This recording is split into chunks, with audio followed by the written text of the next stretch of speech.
को कई हफ्ते गुजर चुके हैं। जो लोग कह रहे थे कि 3 दिन ईरान नहीं टिक पाएगा, वो 30 दिन नहीं बल्कि उससे 2 गुना 60 दिन के आसपास लगातार टिका हुआ है, बना हुआ है ईरान। लेकिन इसी दौरान ईरान को लेकर बहुत सारे सवालात हैं, बहुत सारी क्यूरोसिटी या जिज्ञासा हिंदी में कहें तो वो जग रही है कि आखिर ईरान ऐसा कर कैसे पा रहा है? क्यों लोग सोच रहे थे कि 3 दिन नहीं टिक पाएगा और क्यों अब वो 60 दिन टिक रहा है? इसलिए एक बहुत ही नायाब, एक यूनिक मेहमान को हमने स्टूडियो में यहाँ बुलाया है। एक भारतीय हिंदू ईरान जाके किस किस्म की पढ़ाई कर रहा था? मैंने ईरानोलॉजी का डिप्लोमा किया क्योंकि ईरान जो एक ऐसा देश है कि जो भारतीय कल्चर को अगर सबसे ज़्यादा किसी ने प्रभावित किया है तो वो देश है ईरान। अच्छा। मिसाल के तौर पर जो शब्द है हिंदी और हिंदू, ये दोनों शब्द पुरानी फारसी ज़बान पहलवी के, तो हमारी जो आइडेंटिटी है वो एक पर्शियन आइडेंटिटी है। आप न सिर्फ कि तेहरान गए, आप वहाँ का जो रिलीजियस सिटी है, जहाँ पे ज़्यादातर जो क्लर्जी हैं वहाँ के, यानी जिनको मुल्ला सेक्शन वर्ग कहा जाता है, वो तमाम लोग वहाँ रहते हैं और बड़ा ही सेंसिटिव शहर है। तो आप कुम में कोई रिलीजियस पढ़ाई कर रहे थे? कुम शहर तेहरान के दक्षिण में 160 किलोमीटर है और शिया थियोलॉजी का बहुत बड़ा सेंटर है। अभी तो दुनिया में सबसे बड़ा सेंटर हो गया है। तो वहाँ करीब 80,000 तालिब इल्म हैं, तो उसमें से 6 या 7,000 भारतीय मूल के हैं, मतलब विद फैमिली रहते हैं। और आप जो कह रहे हैं मैं सब कुछ ये समझ पा रही हूँ क्योंकि 2010 में मैं खुद वहाँ कुम शहर होकर आई हूँ। तो आप क्या अकेले हिंदू थे वहाँ? हाँ, मैं बिल्कुल अकेला हिंदू था, लेकिन क्योंकि मैं बहुत सारे लोगों को पहले से जानता था और मेरी इस्लामिक थियोलॉजी में बहुत ज़्यादा रुचि भी रही है, तो इस वजह से, और क्योंकि मैं फ़लस्तीनी आंदोलन से भी जुड़ा रहा, कुछ ईरान में काफ़ी लोगों को मैं जानता था, तो मुझे बहुत ज़्यादा एडजस्ट करने में दिक्कत नहीं हुई। दिक्कत सबसे ज़्यादा हुई शुरू के 3-4 महीने, जब मैं फ़ारसी नहीं जानता था तो बहुत दिक्कत होती थी कि ईरान में अंग्रेज़ी जानने वाले लोग ना के बराबर हैं। और मदरसा अल मेहदी में मेरा एडमिशन भी हो गया था आराम से। और आपको इस तरह से नहीं किसी ने एहसास होने दिया कि आप कोई विदेशी हैं या आप गैर मुस्लिम हैं? कहा जाता है कि बड़े कट्टर लोग रहते हैं ईरान में, और वो तो दूर की बात है कोई हिंदू हो, बल्कि कोई अगर सुन्नी भी है तो उसको भी अच्छी नज़र से नहीं देखते? ऐसा तो बिल्कुल भी नहीं है। ईरानियों के अंदर राष्ट्रीयता की भावना तो ज़रूर है, लेकिन कभी-कभी वो राष्ट्रीयता दिख भी जाती है। नेशनलिज़्म है वहाँ इम्पोर्टेंट है।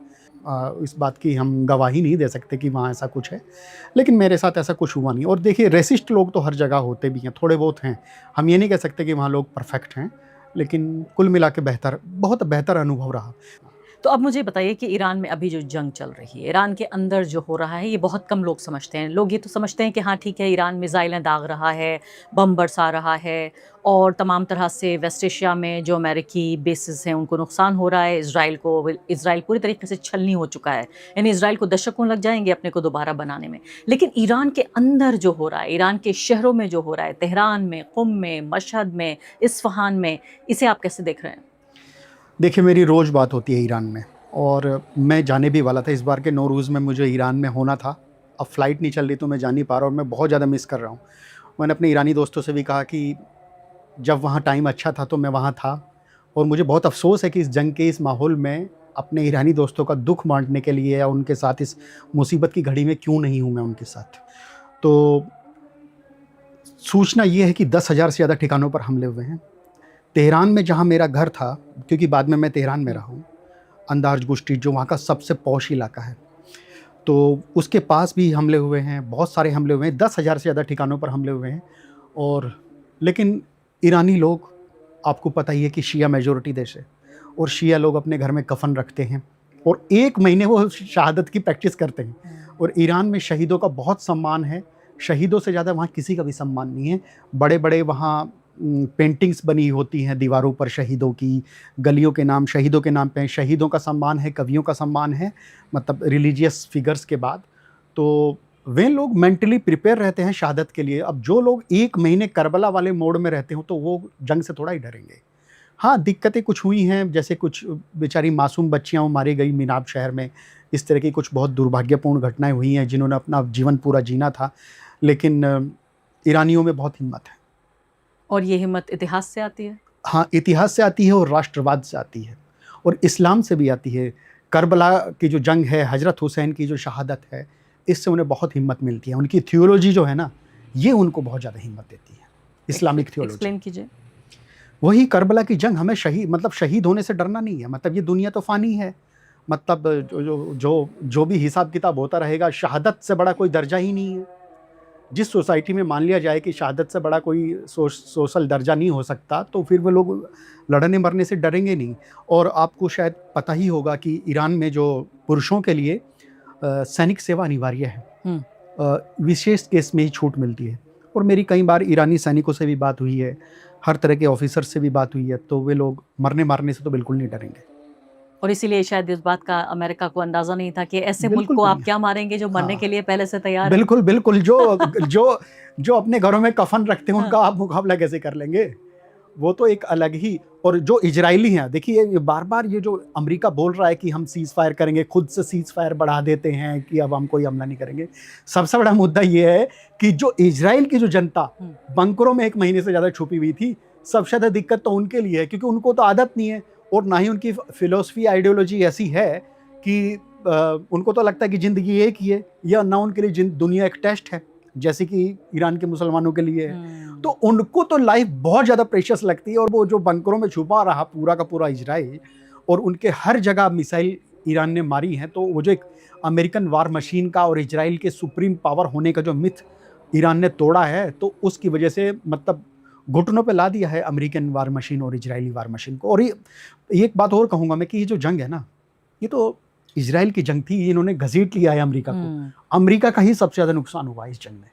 आप यकीन मानिए, ये पता नहीं एप्स्टीन के फाइल के चक्कर में ट्रंप बहुत ज़्यादा दबाव में है या किसी को और कारणवश है, लेकिन अमेरिका के 80 से ज़्यादा शहरों में प्रदर्शन हुए हैं कि हमारे इस जंग से कोई लेना देना नहीं है, तो क्यों झोंक रहे हो हमारे संसाधन इस जंग में। जिसको बताया जाता था आयरन डोम कोई ऐसी बला है जिस पर दुनिया में कोई भी हमला नहीं कर सकता, और वहाँ वो सेफेस्ट जगह है पूरी दुनिया में।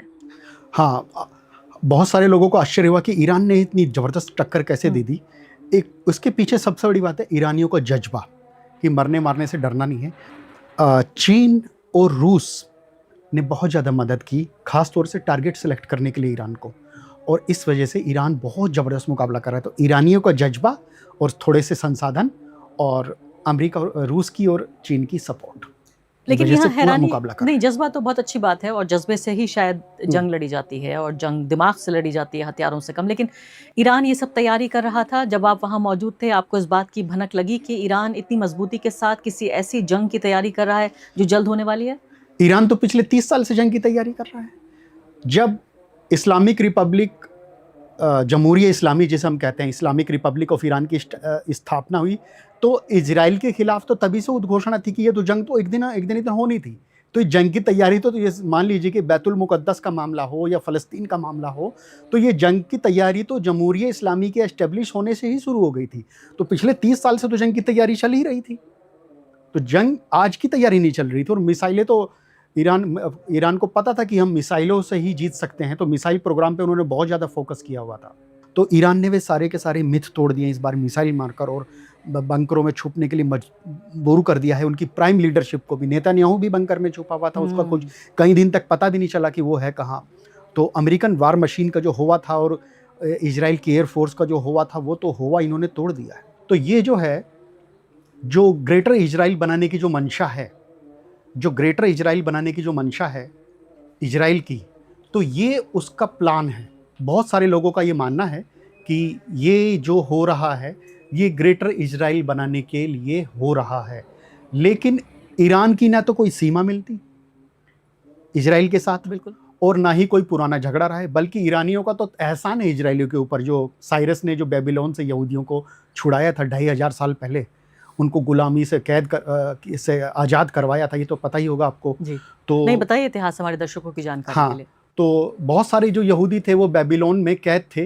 तो जो ईरान के जो राजा थे साइरस, उन्होंने उस कैद से उनको छुड़वाया था, वहाँ के राजा की कैद से, जो कि वहाँ जुल्म व सितम झेल रहे थे।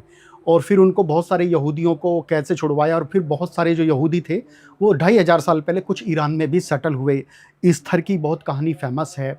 तो ईरान का जो मुद्दा है वो बैतुल मुकद्दस का मुद्दा नहीं है, वो उम्मत के लिए फ़लस्तीन की जो मजलूम जनता है, 60 लाख यहूदी इजराइल में रहते हैं और 60 लाख ही फ़लस्तीनी दर-बदर की ठोकरें खा रहे हैं, वो उनके लिए है। ईरान चाहता तो उनको क्या दिक्कत है, लेकिन वो सिर्फ उम्मत के नाम पर या इंसानियत के नाम पर वो फ़लस्तीन के साथ खड़े हैं। सारा झगड़ा ये है। इजराइल का और ईरान का तो डायरेक्ट ना तो कोई बॉर्डर कन्फ्लिक्ट है ना कुछ, ये आइडियोलॉजिकल कन्फ्लिक्ट है, ये एक धार्मिक कन्फ्लिक्ट है। और हैरानी की बात ये देखिए कि तमाम ये अरब देश और मैं गाजा गया हूँ, हम्म, मैं गाजा था, मैं एक एडवर्क कारवा के साथ गाजा गया हूँ। गाजा में एक भी शिया नहीं है, 100% सुन्नी पॉपुलेशन है वहाँ, और ईरान एक शिया देश है। तो ये एक बहुत ही महत्वपूर्ण बात है, ये एक उम्मत के लिए एक संदेश भी है, मतलब कि शिया सुन्नी का हाँ फर्क हाँ नहीं होना इत्तेहाद चाहिए। वाली बात है। और इत्तेहाद के अलावा ये हैरानी भी होती है कि तमाम अरब देश, चाहे यूएई हो, कतर हो, सऊदी अरब हो, ये सब हाथ पर हाथ रखे बैठे रहे, अमेरिका की गुलामी करते रहे और हज़ारों की तादाद में फ़िलिस्तीनियों को मारता रहा इज़राइल, और इनकी एक आंख भी नहीं फड़की। और